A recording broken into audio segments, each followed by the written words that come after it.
Hello, Wenecwtsin, and welcome to Coming Home, a limited sacred conversation series for the children of the past, the present, and the future. These conversations are hosted and facilitated by Charlene, founder of reGEN Media, and feature the wisdom of Wenecwtsin, whose Indian name passed down to him, Wenecwtsin, means big voice that speaks the truth. We invite you to join us for conversations of hope, revival, and of the ancestors we intend to be for those yet unborn.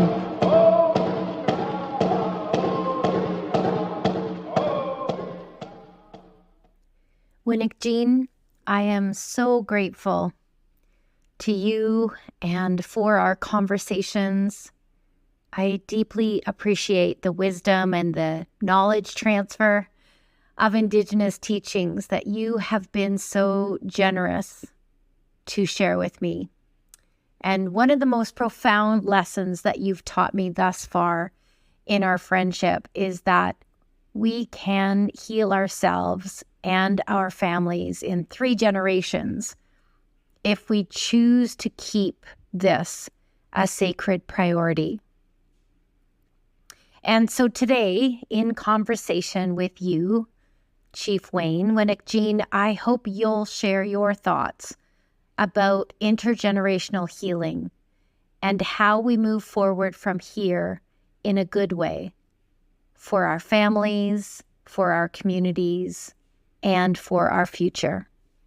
We think about the context of healing in terms of healing really is a process. It's generationally, each generation has had to suffer different types of, either trauma, different types of sort of experiences. And with the sort of the push at contact and the whole cultural, or what I call legislative genocide, that our ancestors back over 150, 200 years ago were impacted by that, because they slowly started to take the concept of the doctrine of discovery that we were non-human, we were savages. And they took us as then and as wards of the state. So if you think about that, and that's in my lifetime and your lifetime, this has happened, this is now. And if we think about that in that context, that the residential institutions they call schools, which are actually institutes of genocide, is my mother, my grandparents, my aunts and uncles went through that institution.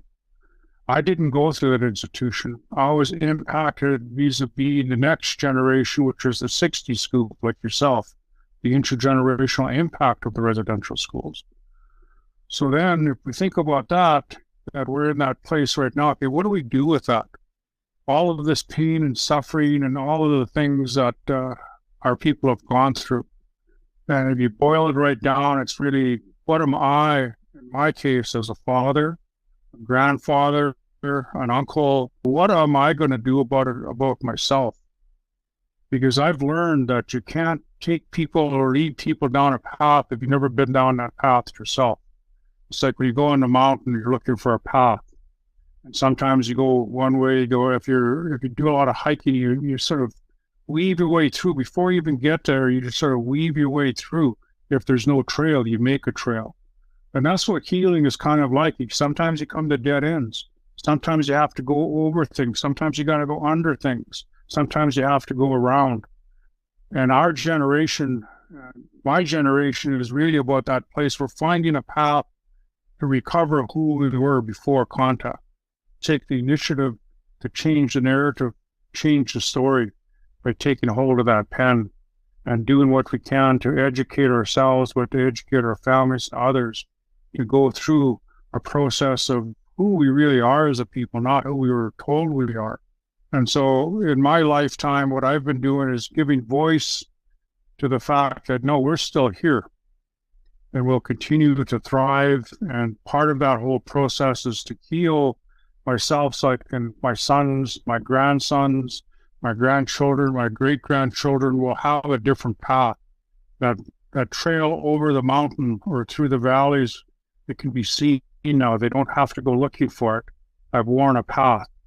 And I think that's what this is about when we talk about healing in 3 generations, because my grandchildren never experienced anything my mom ever did or I did. We are that link. From the 7 generations that came before us, we are here today, and the 7 generations yet to come. And part of that is to carve that path and to find that path for healing for our people, so that it truly can be who we are as a people and not who the society tries to make us into. My legacy is my children, grandchildren, great-grandchildren, great-great-grandchildren. Those yet unborn will follow a different path than the path my mother was forced by law to go into. She was forced by legislation to go into that institution of genocide. That's what this is about, is creating freedom for our people. When we do that one person at a time, one family at a time, and eventually the community and the nation, but it takes time. It doesn't happen overnight. Healing is a pathway to hope, but it starts with us as individuals and then into our families and generationally. Because I guarantee you, my great-great-grandchildren will not follow a path that my mother ever did, or my aunts and uncles and my great-grandparents. They never will. We will never let that be forgotten. What my mother did so I could survive, she warriored up in that institution as a child. And I think that's what's important. That's what keeps Nestlin in my blood. And I think that's what we have to remember, is that all our people that went through those institutions, they had to warrior up as children. They survived. That's why we're here. They found a path, And yeah, maybe that's where addictions come in, and use addictions to manage that pain. But eventually we came out of that fog. And I think that's what's important. We've come out of that. We're into a different place in our sort of trajectory as a people, and as families, and as individuals, as Indigenous people in Turtle Island. We're going to a different place. We're taking our rightful place in terms of the whole world, in terms of who we are as a red people, Indigenous people of the world. It does feel at times in my life that I was on a treadmill, right? Just like you're going nowhere. You're just moving, but you're going nowhere. And in those times, the low times of my life and the things I've had to encounter, as I grew as a human being and understanding the ways of our people, I began to understand I was not walking alone, that my ancestors walked with me, and that they walked with me in such a way that they helped me through those times. And that's kind of what's comforting to me, to know that they're there, like my mom, my grandparents, and other ancestors, that even the people may not understand this, but the spirits of the land, because we've been on this land for thousands of years, they have not left. They will never leave us. They're always there for us. And if we have that understanding, then when we carve a new path, quite honestly, I think about it this way: the Secwepemcúlecw is 180,000 square kilometers of land.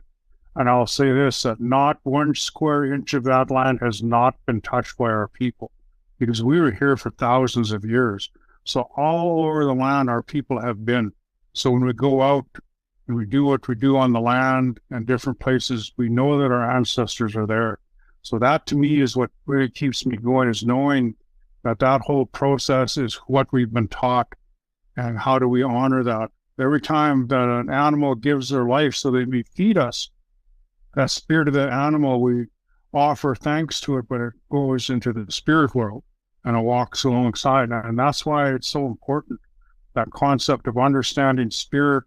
And spirit is what gives us hope, because spirit is what's inside of us, that light inside of us. And as we continue to grow that spirit, that light gets brighter inside of us, and it goes out and it shines out. And I think that's what's important. And so I draw from that, from knowing that I'm not alone, and knowing that my ancestors walk with, and to understand and trust and have faith in the instruments that I've been allowed to use, like the pipe as an example, using that as an instrument for direction, the smudge, the scaly, or the sweat lodge. All of those things are instruments that, especially the sweat lodge, because it was the only thing that Telkukwi, the creator, gave to us so we could help ourselves. And so going in there and asking for direction. And the ancestors come in and help.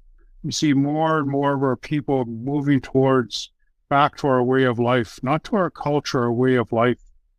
And I think that that's what's important in that process, because it has deep, deep, deep roots that goes back thousands of years. And I think that that's what we have to understand. It's like right now we're watering, like it's like that little tree, we're watering that tree and it's starting to grow.